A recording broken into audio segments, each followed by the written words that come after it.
What if I told you that most students don't fail the real estate exam because they don't study enough? Then why do they fail? Guaranteed. I thought studying harder was the answer. You were right. Studying harder helps. But studying smarter helps even more. And Because they spend too much time memorizing definitions and not enough time understanding concepts. The exam isn't trying to determine whether you can memorize the glossary. It's trying to determine whether you understand how real estate works. And that's why students often leave the testing center saying, I studied that. I remembered reading that. I just didn't understand the question. Today, we'll be fixing that. we're going to focus on the concepts students consistently get wrong. And the exam traps that catch people every year. Let's start with one of the most tested topics in real estate, fixtures. Imagine you're selling your home. The buyer walks through the property, everything looks great. Then closing day arrives, and suddenly the seller has removed the dining room chandelier, the built-in television, the custom shelving, and the buyer is, of course, furious. Why? Because the question becomes, was it personal property or was it a fixture? And that is exactly why fixture questions appear on almost every licensing exam. A fixture begins as personal property. It then becomes real property through attachment or adoption of the property. So basically the exam is asking, did this item become part of the property? Exactly. And that's where students start overthinking things. The problem is that the answer isn't always obvious. Now that's why we use the acronym MARIA, M-A-R-I-A. It sounds like a lot to remember. 5 factors sound scary until you realize Maria does all the work for you. The memory aid is easier than trying to memorize hundreds of examples. Let's break it down. M stands for method of attachment. So ask yourself, how attached is the item? Can it be removed easily? Or would removing it causing damage? A ceiling fan bolted to the ceiling, probably a fixture. A lamp plugged into the wall, probably personal property. A built-in dishwasher, usually a fixture. A countertop microwave, usually personal property. The stronger the attachment, the stronger the argument that it's a fixture. So if it's screwed in, nailed down, or permanently attached, I should start thinking fixture? Exactly, Kimo. But never stop there, because one factor alone doesn't determine the answer. Next is adaptability. Was the item specifically designed for the property?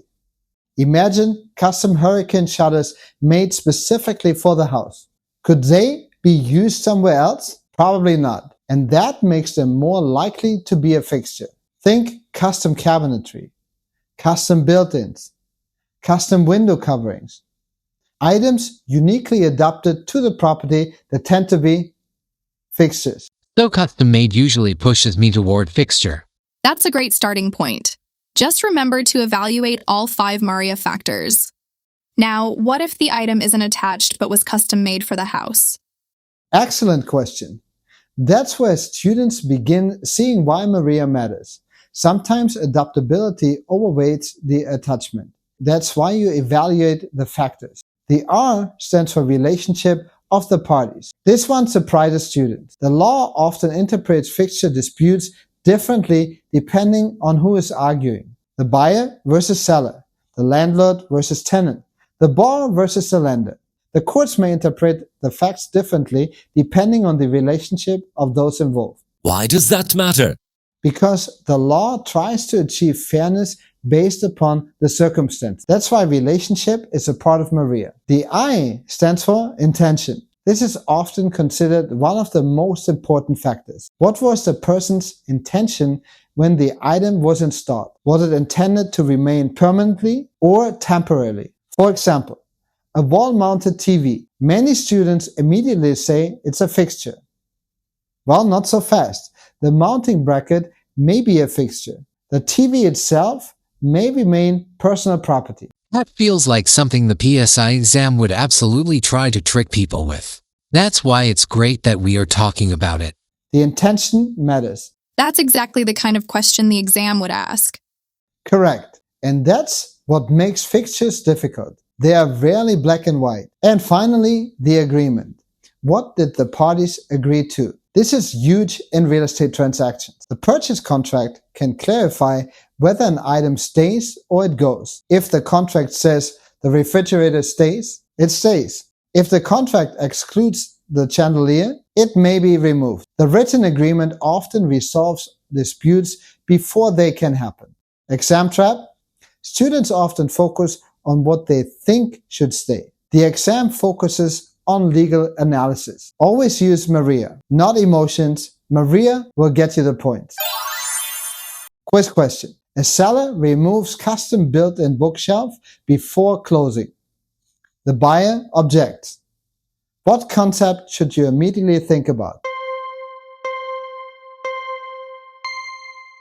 The answer: fixtures, and specifically, Maria. If you see shelves, chandeliers, built-ins, or anything attached to the property, Maria should immediately pop into your head. Great job today. You just mastered fixtures and Maria. Now comment below: ceiling fan, refrigerator, chandelier, or wall-mounted TV. Which one would trick you on the exam? I'll see you in part 2 of our real estate vocabulary mastery series.